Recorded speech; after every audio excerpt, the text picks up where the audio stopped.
एक समय की बात है। एक महान राजा रहता था। उसे एक नई जगह पर एक नया साम्राज्य बनाना था। खूब मेहनत से अपने लोगों के साथ बहुत लंबा सफर तय करने के बाद ही उन्हें ये नई जमीन मिली थी। राजा उस जमीन को देखता है। वो जमीन उनके नए घर में तब्दील होने वाली थी और वो वहाँ एक आलीशान महल बनाना चाहता था। अब राजा बोलता है, मेरे दोस्तों, हम यहाँ रहेंगे और अपना महल बनाना शुरू करेंगे। हमें फुर्ती और कुशलता के साथ यहाँ काम करना है और मेरे सिपाहियों का बात सुनो। ये तुम्हें दिशा दिखाएंगे। सभी लोग रहने के लिए अपने अपने टेंट बनाने लग गए। राजा के सिपाहियों ने राजा के लिए टेंट बनाए जिसमें वो बैठ सके। फिर राजा ने अपने खास सिपाही को बुलाया और बोला, सिपाही, मुझे ये महल जल्दी बनाना है। हमें फुर्तीले कर्मचारी चाहिए। हमारी इस नई जमीन के पास पानी नहीं है। एक तालाब है मगर वो बहुत दूर है। हमें कुम्हार की जरूरत है जो मिट्टी के घड़े बना सके। उन घड़ों में हम बहुत सारे पानी को रख सकते हैं और उसे बाद में इस्तेमाल कर सकते हैं। फिर सिपाही बोलता है, मेरे राजा, ये तो बहुत कठिन है और इस पूरे राज्य में बस एक ही कुम्हार है जो मिट्टी के घड़े बनाता है और हमारे लिए मिट्टी के घड़े बना सकता है। इस किले को बनाने के लिए हमें बहुत सारे पानी की जरूरत होगी, इसलिए जाओ तुम उसे ढूंढो और उसे यहाँ मेरे पास लेकर आओ। उन सबके बीच एक आदमी था जिसका नाम गणेश था। वो एक कुम्हार था।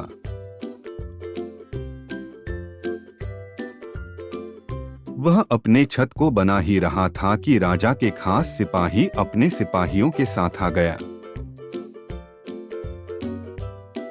राजेश, राजा का बुलावा आया है। तुम्हें इसी वक्त हमारे साथ चलना पड़ेगा। जी, क्या मुझसे कोई गलती हुई है? नहीं, तुमसे कोई खास बात करना चाहते हैं। चलो जल्दी। गणेश इतना बोल के जाने लगता है। जैसे गणेश वहां से जाने लगता है, बहुत घबरा गया था कि राजा साहब अब मुझे क्या करेंगे, क्योंकि मैं एक मामूली सा कुम्हार हूँ। मुझसे क्या काम पड़ गया। मुझे डर के मारे पसीना आ रहा है। राजा के सामने गया और अपना सर बहुत ही प्यार से झुकाया। राजा जी, आपने मुझे बुलाया। मैं आपकी क्या सेवा कर सकता हूँ? मैंने सुना है कि तुम सबसे अच्छे मिट्टी के घड़े बनाते हो। जी राजा जी।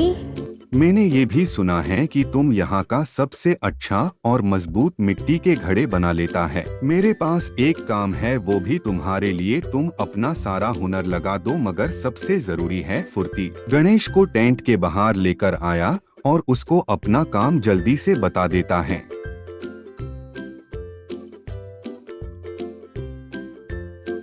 उसे बोलने और सोचने का भी एक थोड़ा मौका नहीं दिया।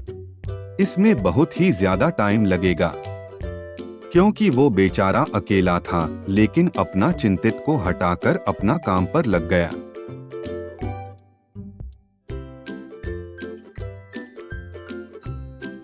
और यह काम बहुत लंबा और बहुत समय भी लेता था। परंतु वह 2 घड़े बनाते ही रात हो जाता है और सब लोग जाने लगे।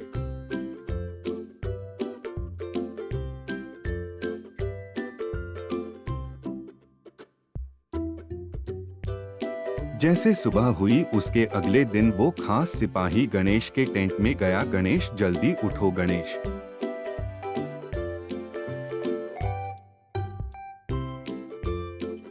और काम करना शुरू करो। आज ही मुझे 100 घड़े चाहिए। जल्दी से अपने काम पर लग जाओ। कर्मचारियों को आज काम शुरू करना है। मगर साहिब, 100 घड़े? एक सिपाही से सवाल मत करो। ये बातें बोल के वहां से चला जाता है सिपाही। गणेश अब बहुत परेशान हो गया था।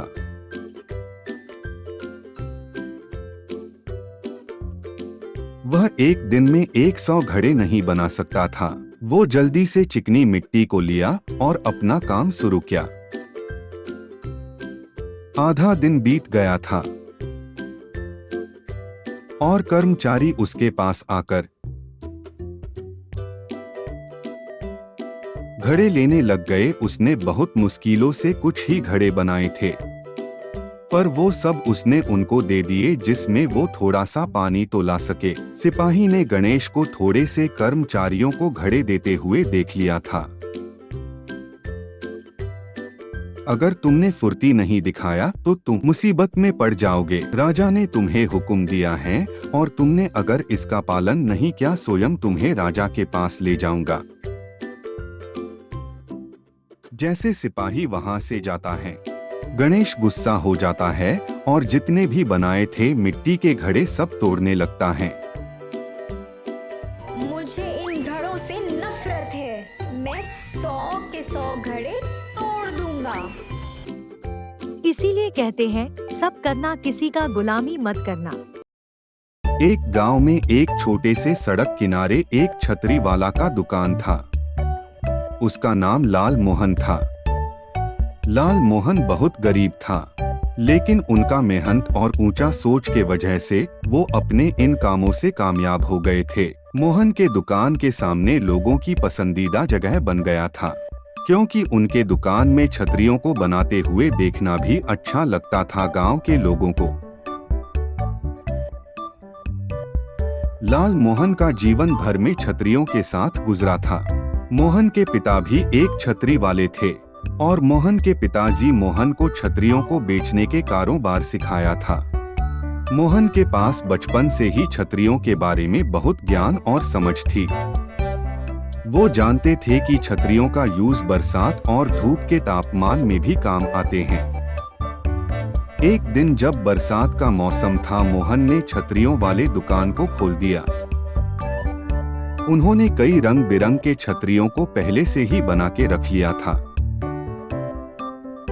उसने दुकान के बाहर एक बड़ा सा बोर्ड लगाया जिस पर लिखा हुआ था बरसात में छतरियां उपलब्ध है। बारिश के बाद लोग उसके दुकान में छतरियां लेने के लिए जमा होने लगे। उन्होंने अपने दुकान में बहुत सारे छतरियां पहले से ही बना के रखा हुआ था ताकि हर कोई छतरियां ले सके। लाल मोहन अपने दुकान में छतरियों के साथ और भी बहुत सारी चीजें रखे हुए थे। वो जानता था कि लोगों को बरसात में ज्यादातर छतरियों का ही जरूरत पड़ता है, लेकिन धूप में भी छतरियां लोगों के काम आता है। लाल मोहन अपने अच्छे सोच बूझ और काम से बहुत सारे ग्राहकों को अपनी ओर आकर्षित किया। लाल मोहन के इस सफलता में एक और महत्वपूर्ण कारण था। वह उपयुक्त मौसम का सही समय पर सही उपयोग करना जानता था। जब मौसम बरसात का होता था तो अपने दुकान को खोल देता था और वो बरसाती छतरियों को बेचने का सुनहरा मौका नहीं छोड़ता था। लेकिन जब धूप अधिक होती थी तो वो तेज धूप से बचने के लिए छतरियां बेचा करते। लाल मोहन अपने इस काम में आगे बढ़ने के लिए यह भी ध्यान दिया कि अपने ग्राहकों को किसी भी तरह की कोई भी दिक्कत नहीं होनी चाहिए और वो अपने ग्राहकों को सलाह भी दिया करते थे कि छतरियों को कैसे इस्तेमाल करना है। ये उसके काम में महत्वपूर्ण भूमिका निभाता था, क्योंकि उनका छतरियां केवल घूमने फिरने के लिए नहीं था बल्कि उनके ग्राहक के जरूरतों का साधन भी था। लाल मोहन के काम में सफलता की कहानी केवल एक महीने की नहीं बल्कि सालों की मेहनत और सोच की बेहतरीन कार्य था।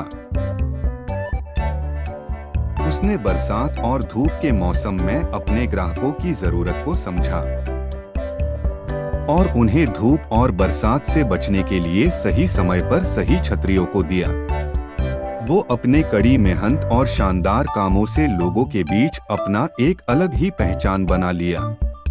इससे यह सीख मिलता है कि जब हम कोई भी काम अपने पूरे दिल और मेहनत से करते हैं तो सफलता की राह कितना आसान हो जाता है।